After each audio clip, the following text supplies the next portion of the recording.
May utos na si Vice President Sara Duterte sa kanyang mga abogado. Lagot kayo at hindi daw palulusutin. Ano kaya ito? Ito, panoorin po natin ang video kung ano po yung utos ni VP Sara at pinaliwanag po dyan bakit. Madriaga, paniniwalaan nyo pa ba? Ito ang video. Ang bili niya po sa akin na hindi na po pwede na gawa-gawang mga witness katulad ni Madriaga, hindi na pwede yung mag-iimbento ng kwento.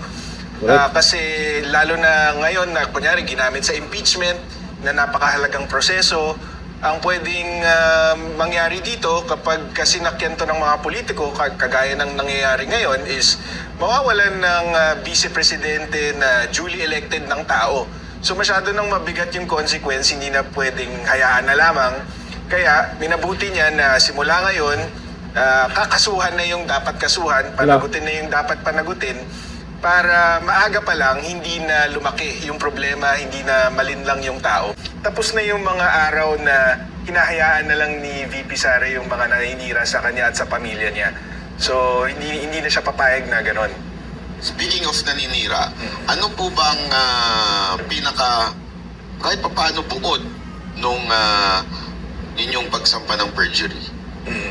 Well, si Ramil Madriaga kasi nag-execute siya ng affidavit noong November 29, 2025. Ang pinaka sinasabi niya doon, bagman nga daw siya or aide ni VP Sara at upon her instructions or sa pag-utos ni VP Sara, nagde-deliver daw siya ng limpak-limpak na salapi sa kung kani-kanino. Tapos sabi niya na meron siyang suggestion doon na confidential funds ang gamit. So wala pong katotohanan yon. Hindi nga po kilala ni VP Sara si Madriaga. So minabuti niya na pong mag-file ng kaso ng perjury para patotohanan na walang katotohanan yung mga sinasabi niya. At nabanggit ko na to before, yung pag-file kasi ng criminal action sa city prosecutor yan ifa-file. Ang city prosecutor nasa ilalim niya ng DOJ. Ang DOJ nasa ilalim ng Malacanang. So alam na namin na dahil kalaban, pwedeng utusan na i-dismiss nyo yan. Di mapapahiya si VP Sara.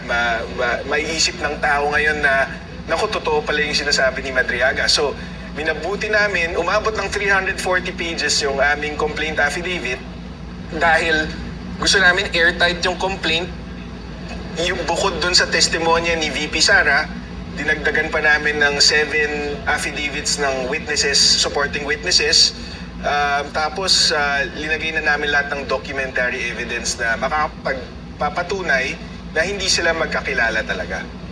Attorney, kasi napansin ko dyan, meron ba kayong certificate? Kasi sinasabi ni Madriaga na nagtrabaho siya sa pamilya Duterte. Meron ba kayong certificate na magpapatunay o document na magpapatunay na hindi siya pumasok o naging trabahador ng mga Duterte? Marami po. Meron kaming certification mula sa Davao City Mayor's Office or local government. Meron kaming certification mula sa Presidential Security Command na dating Presidential Security Group. Meron tayong certification mula sa Vice Presidential Security and Protection Group, sa Office of the Vice President, pati na rin sa Department of Education. Itong lahat ng opisinang to, sinasabi nila sa certification na walang Ramil Madriaga na nagtrabaho, naging empleyado, or otherwise connected with those agencies. Dun sa kwento niya kasi, kung totoo yung kwento niya, naging empleyado siya or naging konektado siya sa mga opisina na yun, pero pinapatunayan ng mga certification na hindi totoo yun. Malinaw yan. Hindi naman siya nagiging empleyado pala. Kasi yung mga pinakita kasi ngayon sa social media, may mga picture. Tapos meron pa doon yung video na binati ni VP Sara. Lahat naman pwedeng magpa-picture kay VP Sara. Kung may mga event, may mga pinuntahang event si VP Sara, nandun siya. Kahit sino pwedeng magpa-picture at magpabati sa kanya. Kung binati ba ni VP Sara, kung nagpa-picture na ba kay VP Sara, empleyado na siya. Yun lang. Walang patunay na naging empleyado ng mga Duterte itong si Madriaga. Hindi lang kasi pinansin nung una, yun nga lang, ginamit na rin ngayon para sa impeachment. At eto na nga, Maganda po itong ginawa ni VP Sara Duterte na huwag palulusutin itong mga naninira sa kanya kasi pinapatulan ng mga politiko, lalo na sa mga ayaw sa Duterte. Kagaya dito kay Madriaga, o di ba, ginamit din nila para ipa-impeach si VP Sara. Wala namang katotohanan pala.